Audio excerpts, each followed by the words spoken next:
السلام علیکم ورحمۃ اللہ وبرکاتہ۔ رمضان سیریز بار بار روزہ عاشقی نیکی اپنا جائزہ لیجئے۔ یاد رکھے عبادات اور معاملات دو الگ الگ چیزیں ہیں۔ ایسا نہ ہو کہ آخرت میں عبادات تو پوری نکلے لیکن معاملات انتہائی خراب ہو۔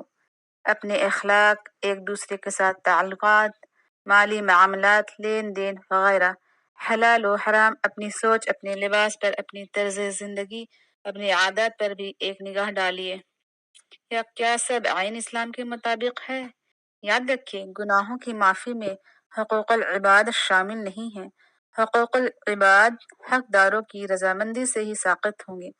قیامت کے دن حقداروں کی برائیاں لے کر اور اپنی نیکیاں انہیں دے کر ہی تلافی ممکن ہے۔ کیا آپ یہ پسند کریں گی کہ جو نیکیاں آپ نے اتنی محبت سے کمائی ہیں وہ آپ کسی دوسرے کو دے دے، جبکہ آخرت میں ایک ایک نیکی کتنی اہم ہوگی؟